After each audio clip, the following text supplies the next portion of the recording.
Allô. Ok, 18 h, c'est parti.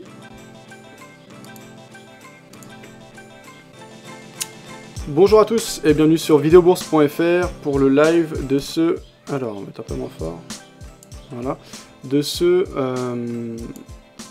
jeudi 27 juin 2013. Je vous souhaite la bienvenue dans cette émission sur performance. Alors, je vais vous montrer si c'est ok au niveau du son et de l'image.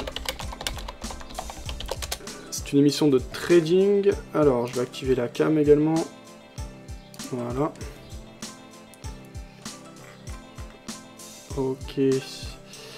Ok, j'attends votre confirmation sur le chat écrit. Je vais lancer également le Mumble, donc le chat audio. Je vous rappelle que c'est une émission, on va dire, de libre antenne, c'est-à-dire que vous pouvez prendre la parole à tout moment. Je suis un animateur. Donc vous avez la parole, et vous avez certainement autant de choses à dire que moi. Merci Phil d'avoir confirmé que c'était ok au niveau du son.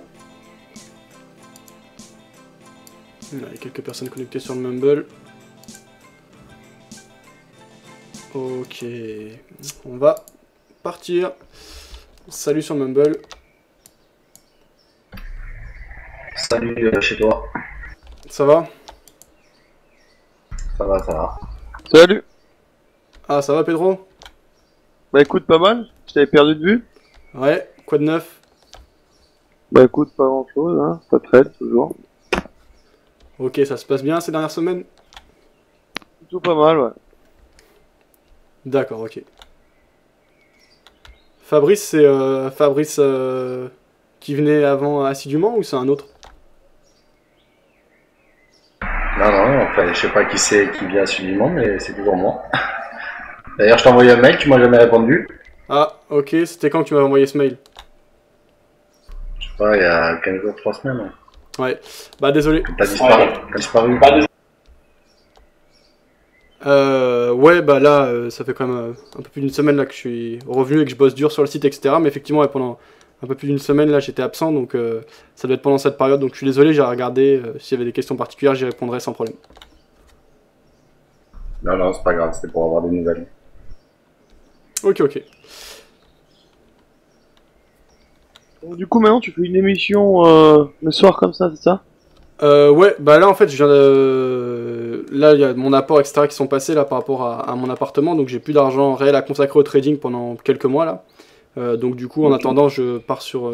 Bah j'en profite pour plus travailler sur le site, donc c'est pour ça que j'ai réduit le temps de l'émission à seulement 1 heure. Et puis, bah du coup là, je fais... Ça va dépendre, mais ce sera du trading plus calme, quoi, plutôt du swing. En fait, l'objectif principal, c'est de surperformer le CAC 40. Donc à mon avis je vais repartir en réel en septembre, donc bah, jusqu'à septembre je vais fonctionner comme ça. Donc là actuellement je suis vendeur sur l'or, c'était ma première position, puisque j'ai commencé l'émission en début de semaine. Ça se passe bien, j'ai vendu l'or, et là je continue à laisser courir pour le moment, voilà. Et toi, qu'est-ce que tu fais en ce moment? Oh, moi, je suis plutôt sur les indices, FTSE, DAX et CAC. Et j'essaie de les trader tous les trois en même temps, et puis ça se passe plutôt pas mal. Aujourd'hui, ça s'est bien passé. Hier, j'ai fait un trade sur l'or aussi, mais à l'achat par contre. Quand... C'était qui hier? C'était le FOMC? Non, c'était, je sais plus.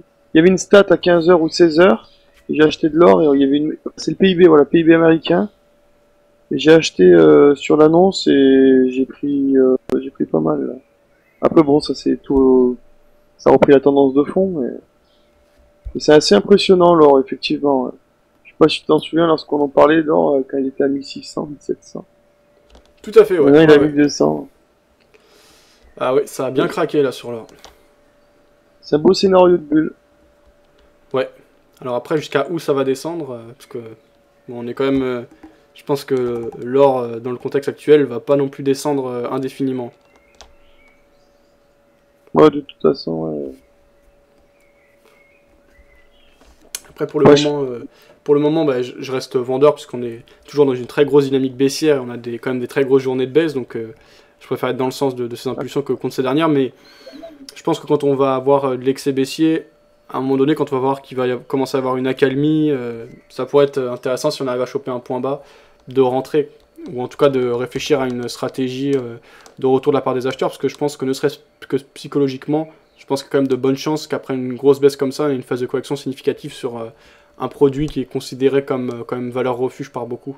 un peu comme sur les marchés actions, bah voilà, là on avait une très grosse hausse en discontinu, et bah effectivement la correction a été assez vive, quoi, sur le CAC on a perdu 11% en un mois. Je pense qu'il y en avait beaucoup qui s'y attendaient, le tout était de le jouer intelligemment, ce qui n'était pas évident, mais voilà, c'était quand même ce que beaucoup de gens prévoyaient qui s'est produit.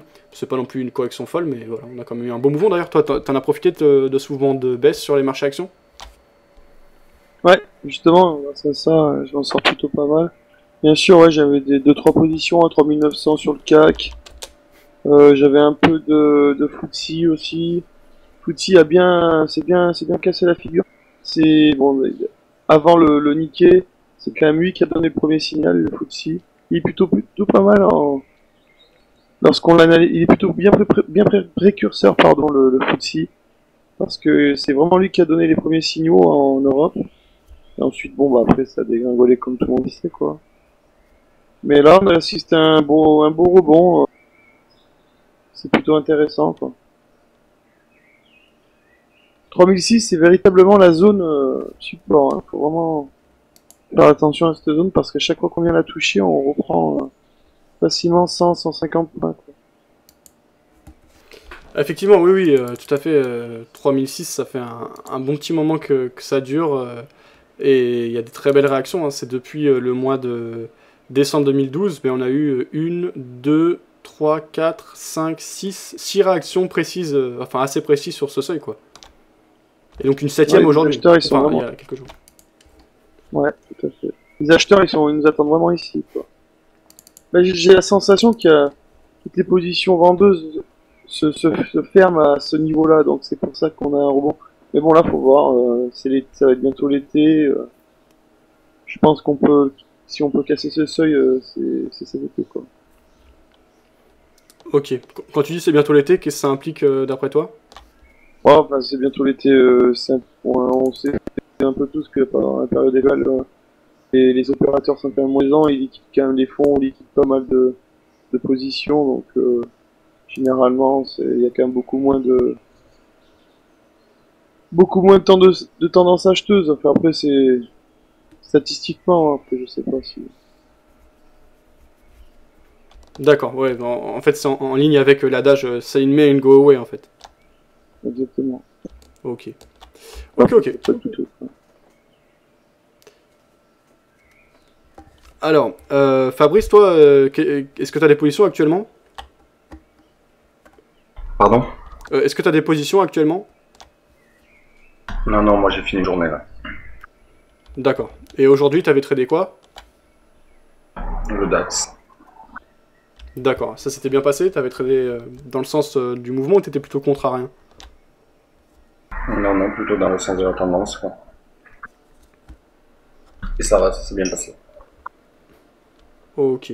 Alors attends, je vais regarder Tu le l'as DAX. combien ta position sur l'or? J'étais rentré à 1281,36. Donc là, j'ai 50 dollars de profit. Ouais.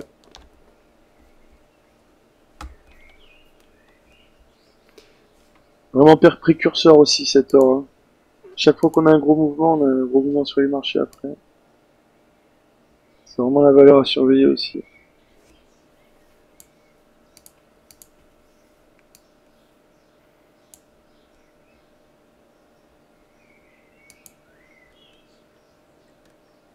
Alors, je cherche le DAX. Ok. Et donc ouais Fabrice, toi tu trades plutôt à très court terme ou sur de l'intraday quand même de plusieurs minutes à plusieurs heures? Ouais, ouais, de l'intraday, quoi. Dès que je vois une opportunité, voilà. Il y en a beaucoup qui me passent sous le nez, mais bon. Ok. Bon, Alors- moi aussi, je suis maintenant plus dans un registre de scalping aussi, hein, moi. Pareil que Fabrice. T'es Un chez qui peu actuellement en modif. ce moment comme broker? Toujours chez FXL. Ah ouais, et malgré que tu sois chez FXM, t'arrives à avoir une approche très court terme malgré les spreads importants? Ben, faut bien choisir les actifs, mais par exemple sur sur les indices européens avec un de spread, j'y arrive. En fait, je sais pas si c'est nouveau ou pas, mais sur la plateforme, t'as un outil qui s'appelle le trading en un clic. T'as une espèce de fenêtre avec le taux de change avancé. Et juste en cliquant dessus, en fait, tu peux prendre position et placer tes tes stops et tes TP en direct, quoi. Tu peux placer, par exemple, là, il est réglé, pour moi, il est réglé stop -5 et TP à 1. Donc à chaque fois qu'il passe au-dessus, ben voilà, je prends mon point, quoi.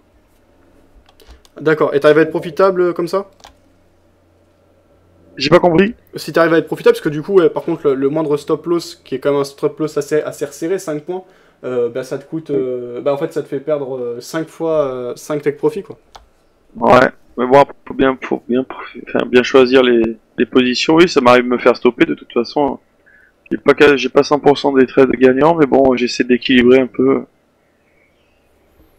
Donc ouais, j'essaie de faire attention. Si je vois que ça part vraiment pas dans mon sens, bah, j'essaie de couper avant les -5 des fois. Donc voilà, quoi, j'essaie de gérer un peu. D'accord, ok. Mais ceci dit, je comprends quand même ton idée d'approche. Alors, t'attends quoi comme type de signal? Plutôt des impulsions? Je joue les pivots, je joue un peu tout, hein. Après, je joue aussi les moyennes mobiles un petit peu. C'est enfin, canaux, résistance, support. J'essaie de jouer là-dessus, quoi. Je vois les points qui ont été travaillés. Faut être assez rapide, quoi. Hein. Mais enfin, ça fait, par exemple, j'ai remarqué. Alors après, c'est pas 100%. Mais lorsque tu traces tes pivots en hebdo ou en 30 minutes, il y a des réactions dessus, donc voilà, quoi. Donc j'essaie de jouer sur ça. Ok. Et tu sais à combien tu tournes en termes de pourcentage? Ouais, je dirais 65-70% pour le moment. Hein. Ça commence. Enfin, j'ai commencé ça depuis quoi, une semaine. Ah, ok, donc du coup, t'es négatif pour le moment avec cette approche?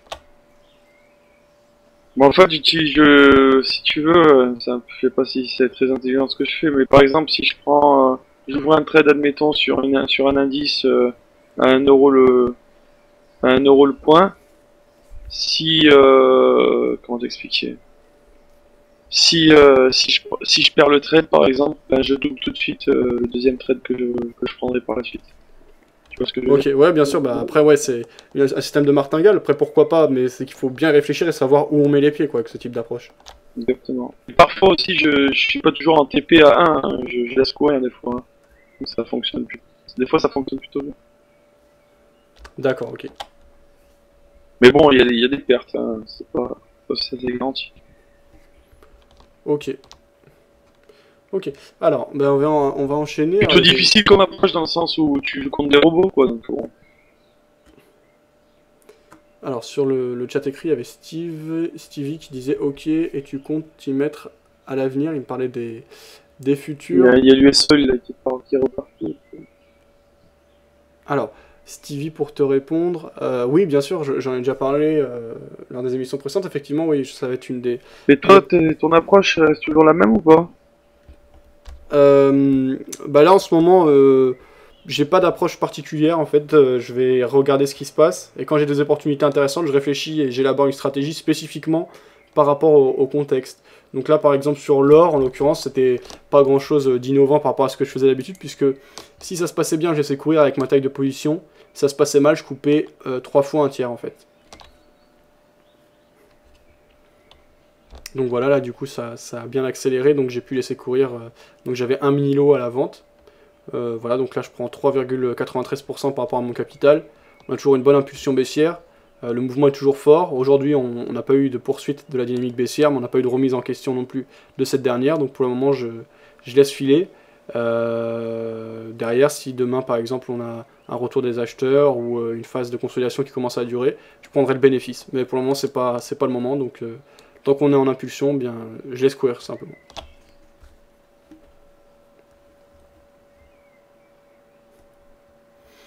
Alors oui, donc Stevie, par rapport au futur, oui, ce sera un des grands pans de travail ces prochains mois sur le site, de développer cette partie, etc. Peut-être que moi-même, je passerai un compte démo, mais ce qu'il y a, c'est que dans le cadre du compte surperformant, je vais avoir un suivi clair, donc je pense que je vais rester chez ActiveTrade, donc je pense que ce travail sera plutôt en parallèle par rapport au futur. Ouais, et par exemple, une journée comme aujourd'hui, tu as pris combien de trades et combien tu as réalisé en termes de pourcentage? Alors, j'avais pas pris beaucoup des trades. Attends, je regardais, j'avais pris 1, 2, 3. J'en ai pris 10 10 et j'en ai 8 sur 10 devant. Donc, bah alors le problème c'est qu'après ça dépend, si tu veux, après tout est relatif, ça dépend, des fois je laisse courir les gains, des fois je mets mon TP à 1, ça dépend les actifs que je trade. Sur le DAX par exemple, je mets tout de suite le TP à 1 parce que ça va beaucoup trop vite. Sur le CAC, je peux me permettre de laisser courir. Mais là, bon, aujourd'hui c'était une bonne journée quoi. Mais hier, j'ai eu un peu plus de mal hier. D'accord, ok. Alors, Stevie qui disait tu comptes t'y mettre dans l'avenir, voilà, donc ça j'ai répondu. Stevie qui disait parce que les CFD c'est du loto non transparent. T'abuses un peu quand même, je veux dire, c'est pas du loto. Il peut y avoir des choses qui varient, etc. Mais c'est loin d'être du loto. Ils peuvent pas faire n'importe quoi. T'as la Bon, possibilité après, de comparer à ce qui se approche, passe on va voir par la suite. Ça chez les autres fonctionne plutôt brokers. pas mal pour le moment. Donc, bien. Je te dirais dans la continuité si c'est vraiment bien. Je suis d'accord que les futurs c'est sans doute mieux parce que c'est centralisé, c'est plus transparent, les frais sont moindres. Maintenant, dire que les CFD c'est du loto, quand tu es chez un courtier sérieux, c'est abusé, je trouve. Voilà. Si tu disais avec les futurs, tu es sur un marché centralisé, régulé, c'est plus pro, ça c'est vrai. Stevie qui disait, et plus honnête, tu vois les ordres au carnet, etc. Ça c'est vrai. Je connais aucun trader gagnant le long terme sur CFD et Forex, disait Stevie. C'est impossible, les brokers sont véreux, disait Stevie. Encore une fois, et là on revient au sondage du mois, je vous en étais répondre dans le menu de gauche sur videobourse.fr, Stevie. Eh bien tu vois, la question par rapport au sondage du mois, c'est avez-vous déjà été victime d'une arnaque ou d'un litige important? Actuellement on a 30 personnes qui ont répondu, bon c'est pas suffisant mais c'est tout de même significatif. Alors par contre je vais couper la webcam, d'habitude je le fais en début d'émission, là j'avais oublié. Voilà, on va se concentrer sur l'écran maintenant. Eh bien, on a actuellement 10% qui répondent avoir été liés ou confrontés à un litige ou à une arnaque par rapport au trading, et 90% qui déclarent ne pas avoir été liés à un litige important ou à une arnaque. Donc, visiblement, c'est pas parce que le broker CFD fait des arnaques ou ne se protège pas ou met des faux cours ou exécute mal les ordres que les traders perdent de l'argent, mais c'est bien par rapport à leur travail à eux-mêmes et peut-être leur psychologie ou d'autres facteurs en tout cas qu'une difficulté, une défaillance ou la malhonnêteté de leur courtier ou de leur intermédiaire. Donc voilà, peut-être que t'en connais aucun, mais et tu dis qu'ils sont véreux, pas tous, et de toute façon c'est pas la raison principale de la perte. Voilà, Stevie. Avec a priori, hein, c'est ce que je déduis des chiffres qui sont exposés dans ce sondage, même si 30 personnes c'est pas beaucoup, on voit une tendance nette qui se dessine, et puis au fur et à mesure du mois, on va avoir de plus en plus de votes, ce qui serait bien serait d'arriver à 100 votes. Donc ça vous prend 2 secondes, hein, vraiment dans le menu de gauche, si vous pouvez répondre à ce sondage, c'est intéressant. Si vous dites c'est impossible, les brokers on l'avait vu, avec les futurs, ils sont payés par le spread, donc pas de souci. C'est combien le spread du Bund sur FXCM? Il y a quelqu'un sur le chat écrit qui demandait de combien était le spread sur le Bund chez FXCM. Alors, il y avait... Je vais dire...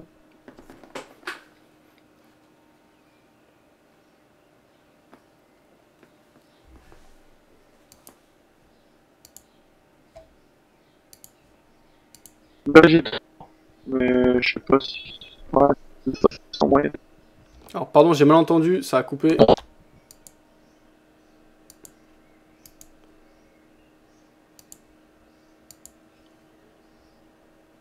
J'ai pas entendu ce que tu as dit, Pedro, si tu peux répéter. J'ai 3 en spread. D'accord, 3 de spread, merci. Voilà. Alors, je sais pas s'il varie un peu, mais là j'ai 3. 2, je crois, si mes souvenirs sont bons.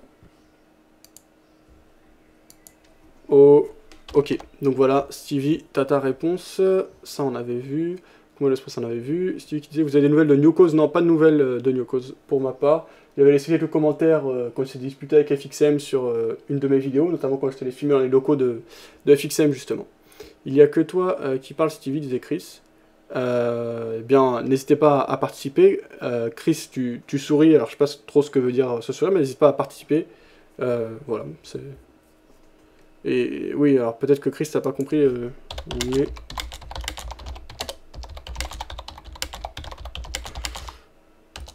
Voilà. Ok.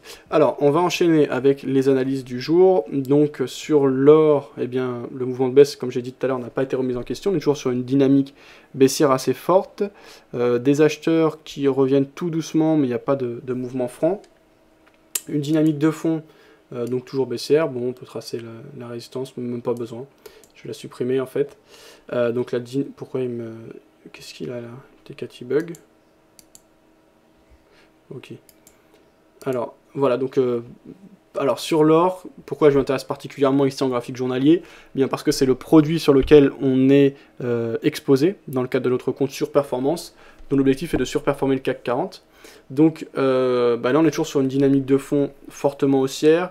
Aujourd'hui, peu de mouvement, une tentative de correction qui a échoué. Si on zoome, on se rend compte qu'aujourd'hui, on a eu des acheteurs qui sont légèrement revenus. Enfin, quand même, on avait retracé un tiers à peu près de la bougie de baissière d'hier, qui était forte. Un peu plus, peut-être même un quart. Ah, pardon. Un peu plus peut-être, ouais, un tiers à peu près. Et finalement on est revenu sur nos pas pour clôturer sur un quasi doji, en tout cas sur un corps bien plus petit que l'ombre, ce qui veut dire qu'il n'y a pas de direction franche, que les acheteurs ont du mal à revenir et que la dominante baissière n'est pas remise en question pour le moment. Donc dans ce contexte, sauf si je trouve une occasion flagrante de rentrer sur un autre produit, je laisse courir mon trade. Je pense toujours que les probabilités sont plus fortes de poursuivre le mouvement de baisse que de corriger. Donc je laisse courir cette position à la vente.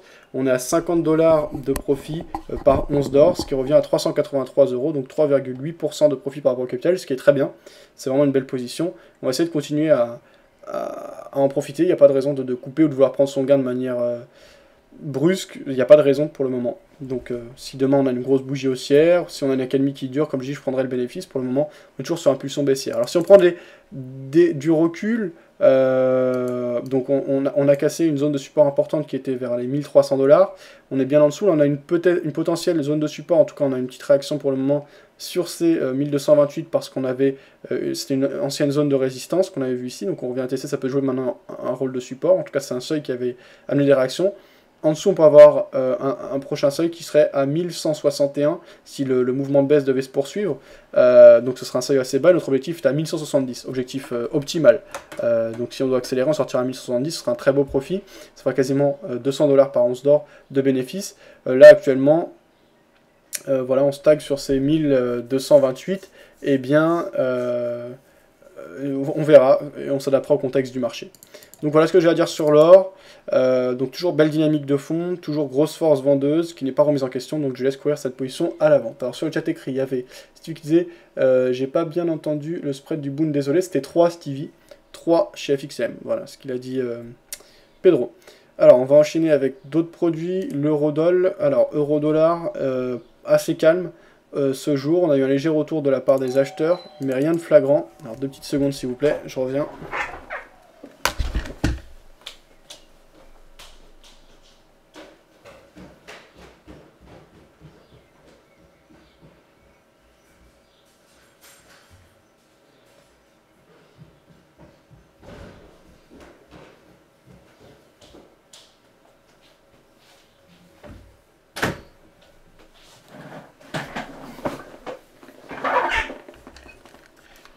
Voilà, pardon. Donc, sur l'eurodoll, on est toujours sur impulsion baissière, on le voit ici, en graphique journalier, à l'intérieur d'un triangle moyen-long terme, ici en graphique journalier, qui tient bon, on est à peu près au centre de ce triangle. On est proche de la zone médiane, on est en tout cas dans la partie basse, on est légèrement descendu en dessous de la zone médiane que je dessine entre 1.3029 et 1.3170.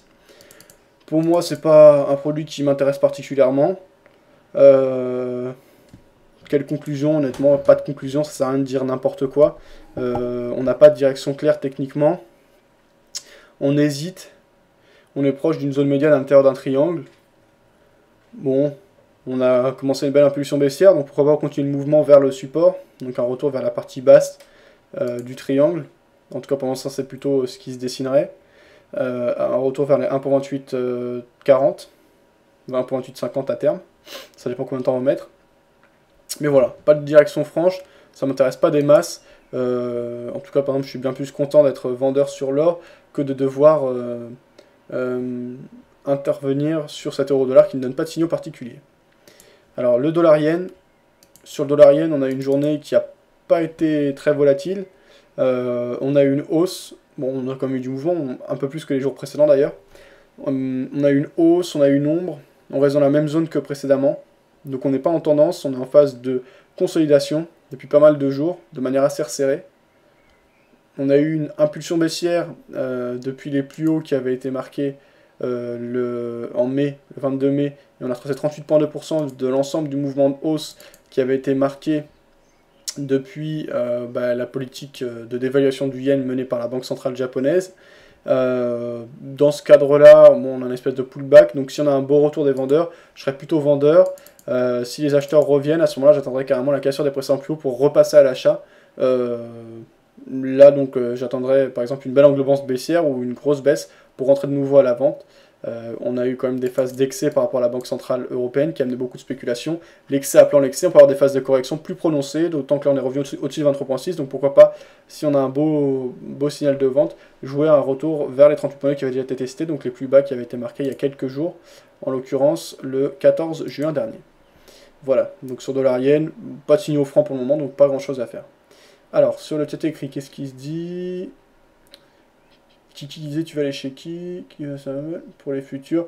Peut-être Infinity. Je connais pas bien en fait les futurs, et vu que je sais que des traders sérieux que j'ai pu connaître étaient chez Infinity, ce serait la porte d'entrée avant de comparer par moi-même les différentes offres. Donc voilà, Infinity me semble sérieux. Voilà. Alors on va enchaîner avec le CAC 40, CAC 40 qu'on a ici, donc un sautant graphe journalier. Alors vous vous rappelez, hier je vous disais, voilà, maintenant qu'on avait commencé le rebond, peut-être surveiller un biais vendeur, mais attendre au moins qu'on retourne vers la résistance oblique baissière qu'on avait tracée en graphique 1 heure. Voilà, en dézoomant ici, on va le voir apparaître. Eh bien, c'est chose faite, on a retesté précisément cette résistance oblique baissière, donc là, techniquement c'était assez beau. Là on a un petit retour des vendeurs, pardon, mais c'est trop tôt à mon avis si on veut jouer un short. Il faudrait attendre la cassure du support oblique haussier, donc la sortie du drapeau par le bas, dans lequel on s'est engouffré ces derniers jours. Donc là en cas de cassure, on aura un beau signal technique, et logiquement ce serait plutôt intéressant. Effectivement on a eu une phase de correction assez prononcée, surtout pour ceux qui sont vendeurs sur les marchés actions. On a eu une phase de correction assez prononcée ces derniers jours, là on a une phase de... par rapport à la dynamique de fond haussière long terme, et bien on a perdu 11% en un mois. Là on a des acheteurs qui reviennent, donc une phase de correction à l'intérieur de cette impulsion baissière. On a toujours ce support des 3006 qui tient bon, mais voilà, si on casse ce support oblique haussier, donc le drapeau dans lequel on s'est engouffré ces derniers jours, je pense que les vendeurs peuvent revenir assez fortement, et on pourrait assister à, pourquoi pas, un retest de ces 3006. Donc à ce moment-là, je jouerais plutôt un biais vendeur si je devais le faire. À l'heure actuelle, pas grand-chose à mon avis à faire. Alors, on va aller voir un peu ce qui s'était passé ce jour, à droite à gauche. Déjà, on va pouvoir comparer nos performances à celles du CAC, même si pour le moment, elles n'ont pas été enregistrées. Vous avez vu que je suis toujours à 0% quand on regarde le comparatif en dessous, quand je compare la performance du CAC 40 à la performance du portefeuille, parce que tant que je n'ai pas clôturé le trade, je ne tiens pas en compte le profil, il apparaîtra ensuite. Alors, le CAC 40 a repris 0,97% ce jour. Alors hier, si on faisait le cumul depuis le début, l'ouverture du compte, le 24, le CAC 40 avait performé de... Une petite seconde. Le CAC 40 avait performé de plus 1,82%. Donc si on fait 1,82 plus 0,97, on va voir tout de suite.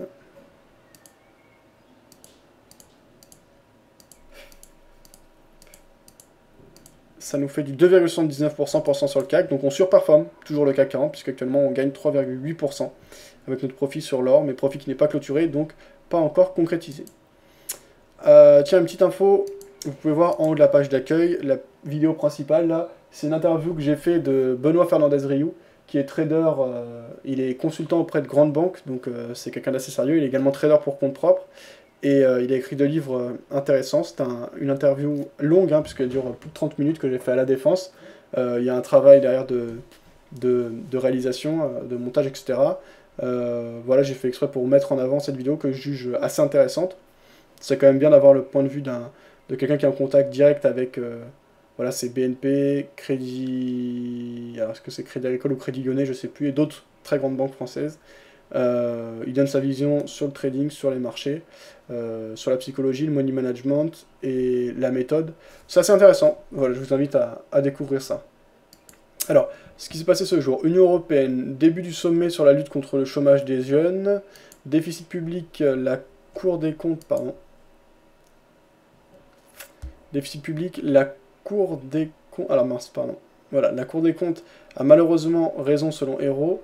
Wall Street, encouragé par de bons indicateurs, rassuré sur la Fed, donc la bourse de New York évoluait dans le vert à la mi-séance jeudi, encouragé par de bons indicateurs américains et rassuré par des commentaires de la politique monétaire. 18h31, la moitié de l'émission là, alors je vais lire cette news assez rapidement. Politique monétaire des États-Unis, le Dow Jones gagnait 0,88% et le Nasdaq 0,91%. Voilà. La bourse de Paris termine en nette hausse. Dérapage attendu du déficit en 2013 si la récession continue. Nestlé prévoit de recruter 20 000 jeunes en Europe en 3 ans. Économie. Déficit courant creusé à 44,4 milliards d'euros en 2012. Portugal, la nouvelle grève générale contre l'austérité. Budget de l'Union Européenne, un accord politique pour sauver le sommet de l'emploi. États-Unis, recul des inscriptions au chômage, hausse des revenus. La taxe copée sur les opérateurs télécoms validée par la Cour suprême européenne. Audiovisuel public, la taxe sur les opérateurs télécoms validée. Birmanie, attribution des 2 premières licences télécom. Vietnam, la guerre des terres fait rage au nord et au sud. Merkel veut donner une chance d'avenir aux jeunes européens. Panne du Boeing 787, ANA veut être dédommagé. Zone euro, recul plus prononcé des crédits au secteur privé. Finances publiques, le déficit pourrait déraper au-delà de 3,7% en 2013. Le moral des ménages au plus bas historique en juin. Plan de sauvetage, la SNCM la grève suspendue. Rapport Duron, Hero approuve le report des nouvelles lignes de TGV. L'Europe tente de se mobiliser contre le chômage des jeunes. La bourse de Paris, ça c'était plutôt ce matin. Et donc après, eh bien, on remonte à des news antérieures. Donc on va enchaîner avec la vision peut-être en salle de marché, voir s'il y avait des commentaires qui avaient été faits par rapport à cette session. Alors, devise, l'euro, ici c'est sur Romandie. Hein. On va prendre la news. Devise, l'euro se stabilise face à un dollar revigoré par des indicateurs américains. L'euro se stabilisait jeudi face à un dollar aidé par de nouveaux indicateurs américains encourageants. La monnaie unique effaçant l'essentiel des gains enregistrés au cours d'échanges européens suite à la publication d'un indicateur allemand meilleur que prévu. Vers 16h, l'euro valait 1,36 contre 1,3012 le dollar mercredi vers 21h. La monnaie unique européenne était tombée mercredi sous le seuil de 1,30$ pour la première fois en près d'un mois, atteignant même 1,2985, son niveau le plus faible depuis le 3 juin. L'euro montait également face au yen, le dollar aussi progressait face à la monnaie japonaise. Alors, les promesses de vente de logements aux États-Unis ont enregistré un fort rebond en mai, atteignant leur plus haut niveau depuis fin 2006. Les revenus des ménages ont augmenté en mai plus qu'attendu et davantage que les dépenses de consommation, et les nouvelles inscriptions aux allocations chômage ont reculé pendant la 3e semaine de juin. Ces indicateurs étaient vus comme de nouveaux signes de la robustesse de l'économie américaine, notait Isaac Siddiqui, analyste chez ETX Capital. Mercredi, la révision en légère baisse de la croissance économique américaine au premier trimestre avait quelque peu déstabilisé les cambistes qui faisaient preuve ces dernières semaines d'un optimisme presque sans faille sur la vigueur de la reprise de la première économie mondiale. Cet optimisme avait été renforcé par l'annonce la semaine dernière par la Réserve fédérale américaine que l'institution pourrait commencer à diminuer ses rachats d'actifs dès cette année pour y mettre un terme courant 2014 si la conjoncture économique américaine continue de s'améliorer, ce qui avait alimenté un net rebond du dollar. La perspective de la réduction de ces mesures, qui se traduisent par des injections de liquidités dans le système financier américain et diluent la valeur du billet vert, tend en effet à soutenir le dollar. Voilà, alors quelques réactions, ce qu'on avait pu lire. La belle réussite de l'économie allemande se poursuit, notait Karsten Bzerki, analyste chez ING. Pour l'analyste, il est évident que le succès de ses propres réformes structurelles va encourager le gouvernement allemand à marteler que la zone euro doit mettre en place des réformes similaires. Voilà, l'euro avait été mis sous pression mercredi par des propos du président de la Banque Centrale Européenne, Mario Draghi, qui assurait à l'occasion d'une audition à Paris devant des commissions parlementaires que la politique monétaire accommodante de la Banque Centrale Européenne se poursuivrait aussi longtemps que nécessaire. Or, une telle politique tend à diluer la valeur de l'euro face aux grandes devises. Voilà donc ce qu'on pouvait lire par rapport à l'euro-dollar. Alors on va aller chercher d'autres points de vue, notamment par rapport à Wall Street ici. Alors Francis qui disait: Fab, quand vas-tu ouvrir ton compte futur? J'ai pas suivi le début de l'émission. Pas de compte futur particulier. Enfin, c'est en septembre que je reprendrai le réel théoriquement, mais pas de compte futur à ouvrir. Enfin, pas dans le cadre de l'émission. Dans le cadre de l'émission, c'est un compte chez ActiveTrade, donc vous pouvez suivre les résultats. Vous avez le lien en dessous du cadre de diffusion de l'émission, et on restera sur ce compte pour avoir un suivi clair, parce que le but c'est quand même de la clarté et un travail de fond par rapport à ce compte. Après, moi, le travail sur le futur, je le ferai en parallèle, enfin pas en parallèle, mais le reste de la journée, puisque j'ai plus qu'une heure d'émission par jour. Voilà.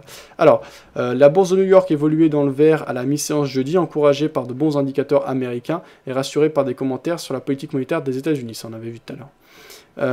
Les investisseurs tentent de faire grimper les indices pour la troisième séance consécutive dans le sillage de bons chiffres concernant plusieurs secteurs clés de l'économie américaine. En mai, les revenus des ménages américains ont ainsi augmenté de 0,5% en mai par rapport à avril, et les dépenses de consommation progressaient de 0,3%. Autre bonne nouvelle, dans le secteur de l'immobilier, les promesses de vente de logements aux États-Unis ont enregistré un fort rebond en mai par rapport au mois d'avril, atteignant leur plus haut niveau depuis fin 2006. Et sur le front de l'emploi, les nouvelles inscriptions au chômage aux États-Unis ont reculé pendant la troisième semaine de juin. Les acteurs du marché ont parallèlement été ragaillardis par les propos de William Dudley, président de l'antenne de New York de la Banque centrale américaine. Alors dans les salles de marché, qu'est-ce qui se disait? Eh bien là, on n'a pas de réaction particulière. On va enchaîner avec un troisième et dernier point sur cette journée, avec un focus plus spécifique sur l'Europe. Donc Paris, la bourse de Paris a terminé en nette hausse pour la troisième séance consécutive, dans un marché qui profite d'indicateurs américains encourageants et de commentaires rassurants d'un membre de la Fed. Alors, du point de vue des salles de marché, le marché s'était un peu emballé avec une forte correction. Il est logique qu'il regagne du terrain, mais sans revenir sur les récents plus hauts, souligne Renaud Muraille, gérant chez Barclays Bourse. Le CAC 40, qui a perdu plus de 200 points entre la fin de la semaine dernière et lundi, reste encore loin des 4000 points dépassés brièvement fin mai.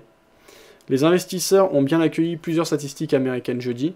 Les promesses de vente de logements ont enregistré un fort rebond en mai, alors que les revenus des ménages ont augmenté davantage que les dépenses de consommation le même mois.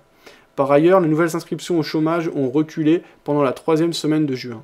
En outre, le marché s'est montré rassuré par des commentaires du patron de la Fed de New York, Bill Dudley, qui a calmé le jeu, même si les investisseurs sont encore dans le flou concernant la politique de la Fed. Remarque Isaac Siddiqui, analyste chez ETX Capital, ça on avait vu. Donc le reste on avait vu. Voilà le contexte fondamental dans lequel on est, donc un contexte plutôt de reprise du côté des actifs à risque. Rien de nouveau, mais c'est toujours bien de se tenir informé des éléments fondamentaux qui ont constitué la journée. Donc ça, a priori, ça serait théoriquement, quand on considère que l'or est une valeur refuge, plutôt, ça prendrait plutôt une baisse de cette dernière. Ce jour, c'est pas vraiment ce qu'on a eu. De toute façon, de manière générale, l'or, voilà, qu'on a ici sur le graphique, n'agit plus comme cela depuis un bon moment. Parce que... Enfin, c'est pas vrai, en fait. Je me rends compte que c'est pas vrai ce que je dis, parce que, en vérité, les marchés américains... Alors, les marchés américains, on va essayer de trouver le Dow Jones... ici. Voilà, Dow Jones. Alors, on n'a pas beaucoup de recul, merde. C'est pas ce que je voulais montrer, mais on va prendre les indices européens. Donc ici, le DAX. On voyait que les marchés actions ici européens ont fortement monté en fait depuis 2011. Et encore là, c'est pas très fort. Bon, le DAX a quand même bien remonté, mais par rapport à ce qui s'est passé aux États-Unis, c'est d'autant plus fort. On ira voir tout à l'heure avec le Dow Jones. L'or en parallèle a fortement baissé. Et justement, ça depuis 2012. Donc en vérité, on a quand même eu toujours ce parallèle. Quand les marchés actions montent, l'or baisse. Quelqu'un qui vient mettre n'importe quoi. Voilà. C'était sur le Mumble, désolé. Alors, Ce que je voulais dire, oui, donc dans l'absolu, eh bien, on a quand même, quand l'économie va bien, l'or qui baisse. Bon, ce jour, on a eu plutôt une hausse des marchés actions. Dans l'absolu, on a eu plutôt une hausse de l'or. Donc c'est pas de toute façon, enfin plutôt une hausse, là on est en train de rebaisser. Mais quoi qu'il en soit, on n'a pas eu une baisse proportionnelle à la hausse des marchés actions sur l'or. Donc dans l'absolu, c'est pas un actif qui va réagir de manière corrélée inversée parfaitement avec les marchés actions. Mais si on prend du recul sur du long terme, on voit qu'il y a quand même une logique qui va toujours dans ce sens-là. Et bien pour le moment, voilà, à très court terme, c'est pas forcément vérifiable. À long terme, c'est plus vérifiable. Et les grands acteurs, les grands mouvements sont quand même drivés, inversement corrélés au marché action. Voilà. Alors là, on a un mouvement baissier qui reprend. On a 417 € là, de profit, donc 56 $ par once, 55 $ par once de profit sur l'or. Donc très bien, tant mieux, pourvu que ça dure. Pour le moment, il n'y a pas de raison de couper, donc comme je disais tout à l'heure. Alors, on va enchaîner. Ça, on avait vu. C'est vraiment... Alors, qu'est-ce qu'on avait vu? Je pense entendu. Bund. Fallait chez qui? Qu'est-ce qu'on avait vu? C'est vraiment une bonne nouvelle que tu te mettes sur les futurs. Je suis très pressé de voir ça, disait Kiki. Goff qui disait, allez Kiki, reviens sur le Fab, là. Mais il y a une info aujourd'hui qui est passée comme une lettre à la poste, c'est quand même que les épargnants deviennent caution des résultats de leur propre banque, quoi. Le modèle chypriote, ils l'ont voté cette nuit, ça s'applique à toute l'Union européenne. Ah ouais? Sérieux? Donc au-dessus de 100 000 €, eh ben, on peut te braquer ton compte, quoi. C'est légal, c'est bien. Ah ok. Et par contre, si on a 100 000 € dans plusieurs banques, c'est possible? Bah, il faut pas que tu aies au-dessus de 100 000 dans plusieurs banques. Oulala, t'es sûr? C'est passé cet après-midi, ils ont voté ça cette nuit, là. Ils garantissent ils garantissent plus les comptes au-delà de 100 000 €, ça me paraît quand même un peu fou. Bah, c'est ce qui a écrit, c'est passé, j'ai vu sur boursier.com là, cet après-midi. Ok, mais je vais aller regarder ça. Si t'as le lien direct, sinon je vais le chercher par moi-même. Mais c'était pas déjà le cas 100 000 €, c'était combien la garantie par l'État des comptes? 100 000, hein. Et au-dessus, maintenant, si la banque fait faillite ou quoi que ce soit, ils se réservent le droit d'aller ponctionner sur les comptes comme ils ont fait à Chypre. Putain, ça me paraît fou, là. Moi, ça me choque pas plus que ça, mais en tout cas, ça me choque dans le sens c'est une nouvelle importante. Après, moralement, ça me choque pas plus que ça. Voilà, c'est quand même un choix qu'on mette l'argent chez les banques. Hein, on n'est pas obligé. Ouais, mais un choix. La manière dont on vit, c'est quand même capital d'avoir une banque. Bah, oui, bah, aussi.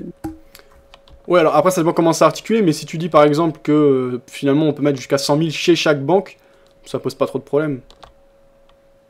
Tu sais, le business qui va couler de ça, c'est que des mecs vont monter des banques et comment dire, ça va être le retour des petites banques en fait, je pense. Enfin, je sais pas, je le vois comme ça maintenant. Honnêtement, je sais pas, parce que la France c'est quand même particulier. Aux États-Unis, t'as 1000 banques, je crois, plus de 2000 banques, peut-être même 2000, je me rappelle plus.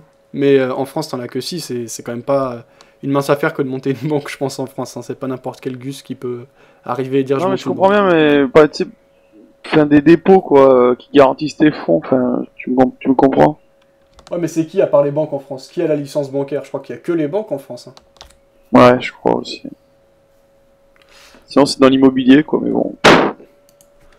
Oui, non mais voilà, en fait c'est pour ça que je disais, pour moi c'est pas non plus un problème énorme parce que, bah voilà, alors c'est quand même un gros changement parce que du coup, quelqu'un qui a quelques centaines de milliers d'euros de côté, on va pas dire que c'est un gros riche, c'est quand même quelqu'un qui a de l'argent mais c'est pas un gros riche, il peut à ce moment-là diversifier, je crois qu'il y a 6 ou 7 banques en France au total, il peut déjà mettre voilà, jusqu'à 700 000 €. Après quand tu commences à avoir de toute façon plus de 700 000 € en liquide, c'est quand même que tu commences à avoir vraiment beaucoup d'argent, donc en tout cas t'as de quoi aller voir des conseillers en patrimoine ou des personnes qui sont assez expertes dans ce domaine, et bah, tu peux placer ton argent dans des banques à l'étranger ou des choses comme ça. Donc il y a quand même là, c'est pas non plus... C'est clair que c'est plutôt inquiétant, ça je suis d'accord avec toi, hein, c'est quand même choquant dans ce sens-là. Maintenant c'est quand même pas non plus, je pense, une grosse injustice ou quelque chose de fou, je trouve. Mais voilà, chacun son point de vue. Tu peux me donner l'article, Fabrice? Je suis en train de le chercher. Hein. Alors, on va enchaîner... C'est bizarre qu'on n'ait pas entendu plus que ça, quoi. C'est ça qui m'étonne le plus, en fait. On va enchaîner avec... C'est quand même une grosse réforme. Alors ici, on a le VIX. Alors le VIX qui a continué à descendre ce jour, assez logiquement, puisqu'on a une hausse des marchés qui se poursuit, donc une baisse de la peur, une baisse de la volatilité. Le VIX étant l'indicateur de volatilité par rapport au Je t'ai mis le truc S&P de la 500. tribune, là. Eh bien, on a un retour dans les 18-30. Donc on est vraiment dans des zones tout à fait acceptables, tout à fait normales, je dirais même, sur le VIX. On va pas prendre plus de recul que ça, on l'a vu pas mal ces derniers jours. Donc voilà, en vérité, même si on a une bonne baisse, il ne s'agit que d'une phase de correction logique après une grosse hausse sur les marchés actions. Et pour l'instant, il n'y a absolument rien d'inquiétant. C'est ce que dit en tout cas le VIX. Donc peut-être chercher plutôt des scénarios haussiers pour continuer à jouer la dynamique de fond, puisque pour le moment, on n'a pas de signaux d'inversement. Après, si on est absolument persuadé par des raisons, par exemple fondamentales ou autres, qu'on va avoir une correction, ça peut être des opportunités de rentrer, puisqu'on peut considérer que c'est une première impulsion, on a un pullback, ou en tout cas une correction, avant de repartir. Là, après, ça va être des choix personnels. Moi, je vais essayer de... Enfin, je vais essayer de trouver les meilleures opportunités, et là, pour l'instant, tout ce que j'ai vu là depuis le début de l'émission, je ne vois pas meilleur placement que de rester vendeur sur l'or. J'y suis, et en plus, on a un bon profit en cours, tant mieux, je laisse courir.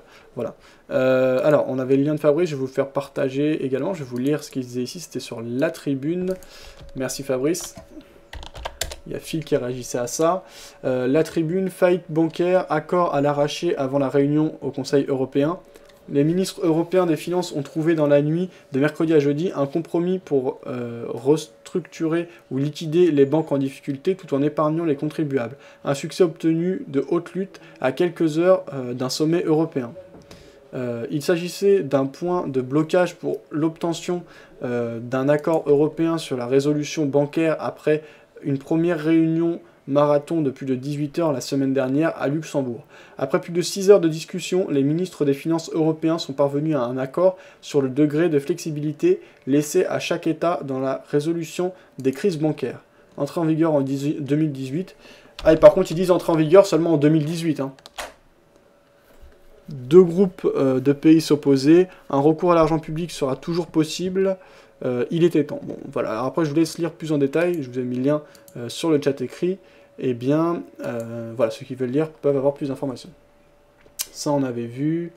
Alors, ça, on avait vu. Aleki revient sur le mumble, qu'on rigole un bon coup. Faut que j'ai ma dose de fourrure des Zegov.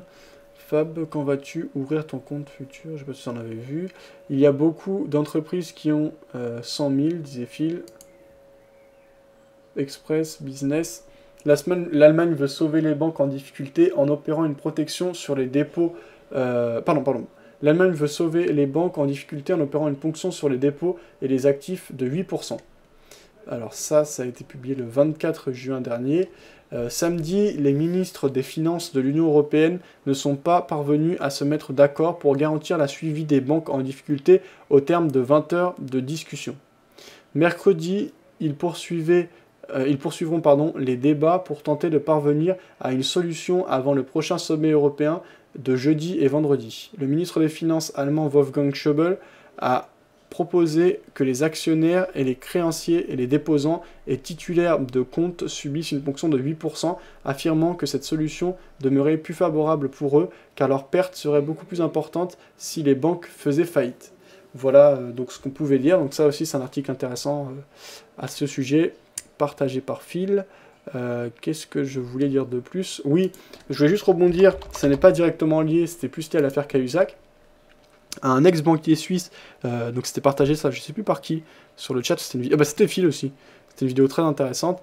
Je vais remettre le lien, j'avais ouvert un sujet, alors je le trouve plus. Allez chercher sur le forum, je crois, attendez, je vais vous mettre le lien, je vais prendre un peu quelques instants. Ça vient de se précipiter.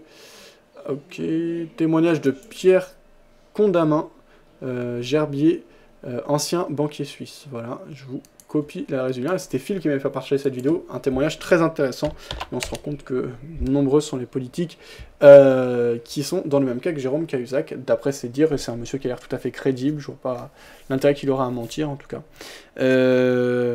Ok, donc ça on avait vu. Celui qui vend son appart et qui, en attendant, met son argent en banque, à la banque, pardon, si la banque fait faillite pendant ce temps, eh bien il perd tout. disait Phil, enfin il perd tout, ouais, enfin il lui reste 100 000, mais c'est vrai que s'il avait par exemple une maison à 500 000, ça fait quelque chose de différent. Alors justement, pour pallier à ça, la combine, c'est ce que je disais tout à l'heure, c'est quand même d'ouvrir des comptes chez des banques différentes. On en a quand même 7 en France, donc ça fait quand même une garantie à hauteur de 700 000. Si on répartit bien, bon déjà 700 000 dans l'immobilier, c'est pas le petit bien, et comme j'ai dit tout à l'heure, pour moi, quelqu'un qui a plus de 700 000 de patrimoine, il a de quoi se payer l'expertise d'un cabinet spécialisé. Donc à ce moment-là, il peut répartir son argent même dans des banques à l'étranger, etc. assez facilement. Si on passe par les bons réseaux, c'est quand même pas quelque chose de Ah compliqué. mais d'accord, je viens de lire l'article. Donc pour moi, c'est pas non plus un problème majeur. Après, c'est plutôt inquiétant parce que ça veut dire qu'ils se préparent à des choses ou alors qu'ils ont été inquiétés par des choses C'est précédentes. vraiment le dernier recours, quoi. Mais ouais, voilà, ce qu'il dit Phil là, il dit ces derniers recours, effectivement. Déjà, il n'y a pas de raison non plus qu'il y ait des banques françaises qui fassent faillite pour le moment. Et après, il y a toujours un risque, voilà, rien n'oblige de mettre l'argent à la banque. À la base, la banque, c'est un service. Si on veut, on peut garder son argent chez soi. C'est pas évident, mais c'est toujours possible, hein. Je t'avais dit, Fab, que Chypre, ça serait un précédent. Tout à fait, Phil. Tu l'avais dit, je sais plus, toi spécifiquement, je ne me rappelle plus, mais je sais que c'était quelque chose qui se disait.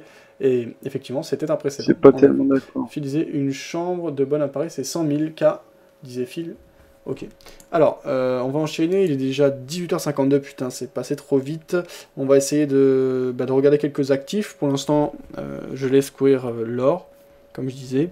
Tiens, on va regarder un produit qu'on a eu moins l'habitude de voir ces derniers temps, qui est AUD-USD. Donc si on regarde le dollar australien face au dollar américain, ici en graphique journalier, qu'est-ce qu'on observe? Une belle dégringolade ces derniers temps. C'est pas pour rien, France, hein. Alors, on va repérer des seuils. Pour moi, il y avait les 0,9373 qu'on a cassés. Là, on a quasiment repris appui dessus ces derniers jours, mais pas plus que ça pour l'instant. Voilà, un peu plus haut. Après, on a les 1.0581 qui faisaient office de zone de résistance. On était dans une zone de range pendant un long moment. Voilà, donc je repère là les dernières zones importante selon moi. Ok, donc on a été dans une zone de range assez longtemps, qui faisait suite à une dynamique haussière. Donc si on passe sur des graphiques plus long terme, ici en graphe hebdomadaire, le temps que ça charge, 2 petites secondes s'il vous plaît. Voilà, on était sur une dynamique de fond quand même fortement haussière depuis 2001. 2007, donc la crise, on a eu d'abord une grosse baisse du dollar australien, et finalement le dollar australien s'est bien renforcé.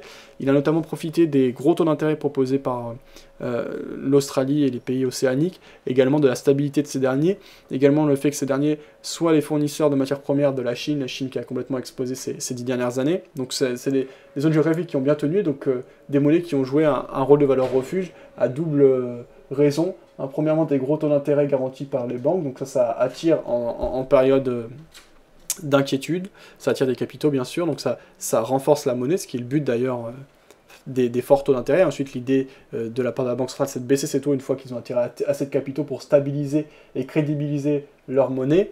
Et bien, la bonne santé économique de l'Australie et de la place océanique de manière générale a permis d'avoir une certaine stabilité, une certaine confiance des investisseurs dans les monnaies représentées par ces États. Voilà. Et bien, actuellement, on a une baisse du dollar australien. On a cassé des zones de support quand même importantes, puisqu'on voyait qu'on évoluait dans un range depuis 2010, depuis octobre 2010.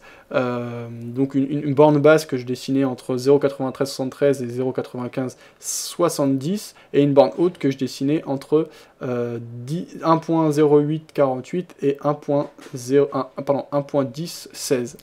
Donc là on avait marqué des plus hauts de plus en plus bas pendant un moment. Voilà. Mais dans le même moment, dans la même période, on marquait des plus bas de plus en plus haut. Donc on s'engouffrait dans un espèce de triangle qu'on a cassé. On a eu un pullback, donc l'ancien support oblique aussi, c'est-à-dire qu'il est quand même surveillé par pas mal de monde, parce qu'on a eu des réactions on a eu des réactions sur ces niveaux. Derrière, le mouvement s'est poursuivi, donc là pour le moment on est en belle impulsion baissière. Donc dans ce cadre de marché, je privilégie les positions à la vente. Là on a un petit retour des acheteurs, mais la dominante est assez forte.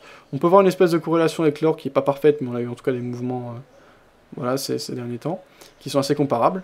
On sait que, voilà ce que je disais, l'Australie est comme un grand acteur dans le cadre, dans le domaine des matières premières, donc c'est possible, l'or étant une matière première, qu'on ait une corrélation de ce côté-là. Il faudrait regarder de plus près, je ne suis pas sûr de ce que j'avance, hein, c'est à vérifier. Là, on a eu un petit retour proche de l'ancienne zone de support des 0,9373 dont j'ai parlé tout à l'heure, donc le bas de la bande basse qui marquait le bas de la zone de range dans laquelle on était depuis ces dernières années. Privilégier les prises de position à la vente. Rentrer maintenant, pourquoi pas. C'est vrai qu'on est en impulsion baissière, on a une petite phase de correction. Maintenant, c'est pas le top. Je préfère attendre qu'on ait un retour plus franc de la part des vendeurs. Il n'y a pas non plus en plus de phase de correction majeure. Donc là, pourquoi pas attendre une cassure des précédents plus bas. Moi, c'est plutôt ce que je ferais. Mais privilégier les positions à la vente, hein, tant qu'on est sous impulsion baissière. Il n'y a pas de raison de privilégier autre chose, mais attendre quand même des signaux d'entrée sympas et crédibles. Alors sur le chat écrit, quelques réactions. Ça, on avait vu Pascal qui disait « Bonjour Fab, tu vas planquer 100 000 € sous ton lit. Tu dis... garder l'argent chez soi, bien sûr, il faut une banque. » Bien sûr, Pascal, mais comme je dis, c'est un choix et c'est un service qui nous est rendu. Après, rien ne nous y oblige, mais je veux dire, en fait, pour moi, il ne faut pas trop en attendre. Voilà, pour moi, c'est pas fou, quoi, ces réglementations. Bah, après, c'est choquant dans le sens où ça change beaucoup de choses.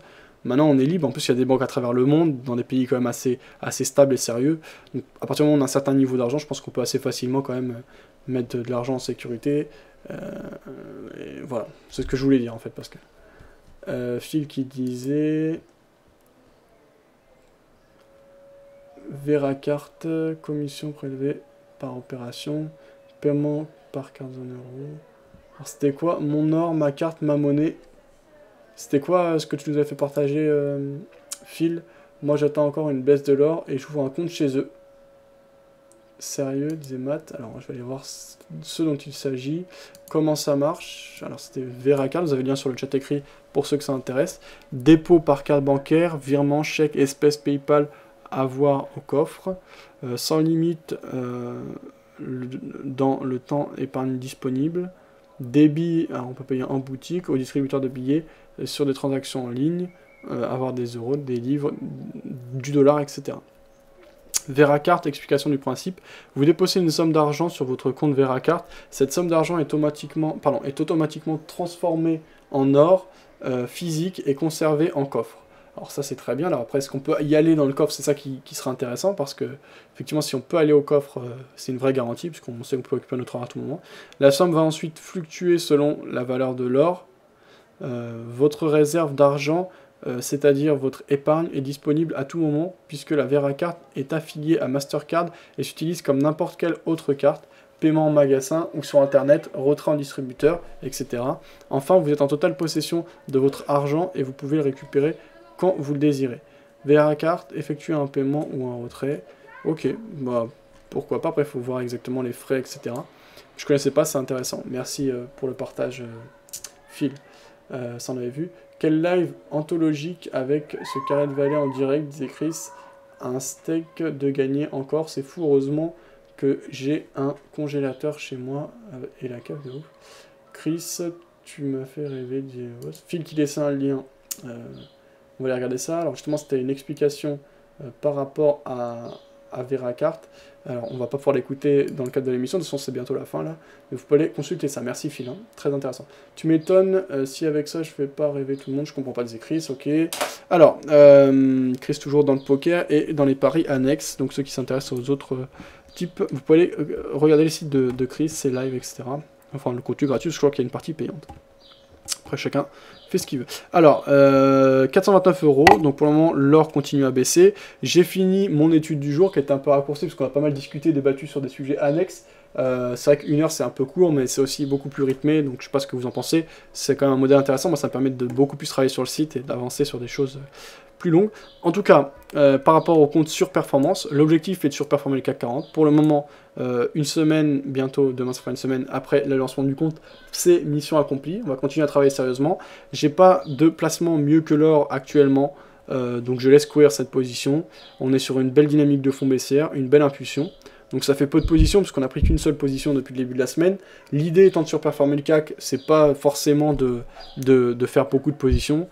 C'est assez tranquille. Et là, il n'y a pas de raison d'aller autre part. Donc on va pas s'énerver pour s'énerver. Être actif pour être actif. Les marchés, c'est pas travailler plus pour gagner plus, hein, loin de là.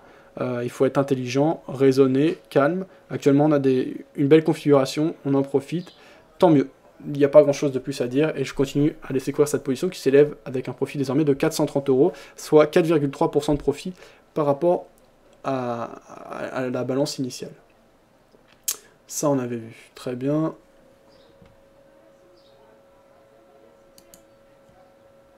Alors il y avait le magazine Trader, on va regarder la couverture pour conclure cette émission. Magazine très intéressant et de qualité. Magazine Trader, réalisé par la société qui organise également le salon des marchés financiers. Et donc ce mois, pardon, voici la couverture. Qu'est-ce qu'il me fait? Ok. Alors, Traders, votre coach personnel pour votre trading. Donc c'est le numéro de juillet 2013. Le Grid Trading, alors je connaissais pas. Étude de système de trading. Alors ça, on va les voir. Maintien de la position. Qui est capable de tenir une telle position? Page 46. Analyse avec une horizon de temps multiple. Regardez en dehors du cadre. Ok. Alors, édito, sommaire, dossier. Alors, qui avait qui parlait? Billet d'humeur. Un bref aperçu des réglementations. Quel type de trader êtes-vous? Alors, le sommaire simplement. Tout ça qui m'importe. Ok, donc l'analyse avec un horizon de temps multiple, les résultats peuvent être améliorés de manière significative si les traders associent plusieurs horizons de temps. L'indice au pays des merveilles. Conclusion hâtive. Un indice ne se code pas, c'est le simple résultat d'un calcul. L'offre et la demande vont trouver leur terrain de jeu sur le contrat à terme de cet indice. La gestion alternative, troisième partie. Bref aperçu de quelques réglementations possibles pour l'installation d'un fonds. Ça va être intéressant, je vais regarder ça. Quel type de trader êtes-vous? Détermination des objectifs sous un autre angle, à savoir comparaison entre les objectifs absolus des objectifs relatifs. Voilà. Alors les autres... Ok, Mohamed Saïdi, cofondateur du site Daily Bourse, il gère tous les jours le portefeuille, le portefeuille d'actions. Retour sur le parcours de ce swing trader. Stratégie pour gérer un portefeuille long terme, approche du trading à long terme dont la gestion s'effectue à chaque fin de mois. Règle numéro 3, toujours avoir une solution de secours. Principe grid trading, donc principe qui repose sur l'idée que toute tendance rapide ou longue est forcément suivie d'un retournement. Le trading d'action, cinquième partie, ok. Voilà, bon, un sommaire assez chargé, beaucoup de contenu, donc chaque mois c'est intéressant, merci pour le partage. Pour ma part, j'ai fini, je vous souhaite une bonne soirée à tous, et je vous donne rendez-vous demain soir à 18 h pour une nouvelle émission. On essaiera de superformer l'indice CAC 40 et de continuer à travailler sérieusement avec des prises de position que vous pouvez suivre en direct à tout moment en cliquant, en suivant les liens au-dessus ou en dessous du cadre de diffusion de l'émission. Résultat du compte. Donc c'est un compte démo chez le broker Active Trades. Autrement, bien, vous pouvez participer à l'émission à tout moment, par écrit ou par audio, via le chat écrit en dessous du cadre de diffusion de l'émission, Mumble ou Skype, vous avez le lien en haut à droite. Je vous souhaite une bonne soirée à tous, bon trade, à demain pour une nouvelle émission. Ciao sur Mumble, bonne soirée à vous. Ciao. Bonne soirée. Ouais, bonne soirée. Ciao, bonne soirée. Ouais, Fabrice, j'ai relu l'article là. Ouais. En fait, ils font d'abord payer tous les créanciers et ensuite les contribuables viennent en dernier recours en fait, si tu veux. Oui, c'est bien ce que j'avais compris, mais je trouve ça complètement aberrant quoi quand on soit arrivé là quoi. C'est eux qui font des conneries et c'est nous qui devons payer la. Avant le contribuable était passé bien plus haut par rapport aux créanciers, c'est pour ça, c'est plutôt bon pour nous. Enfin, moi j'ai pas 100 000 €, hein, je rassure. Moi non plus. Mais quand même, c'est le principe.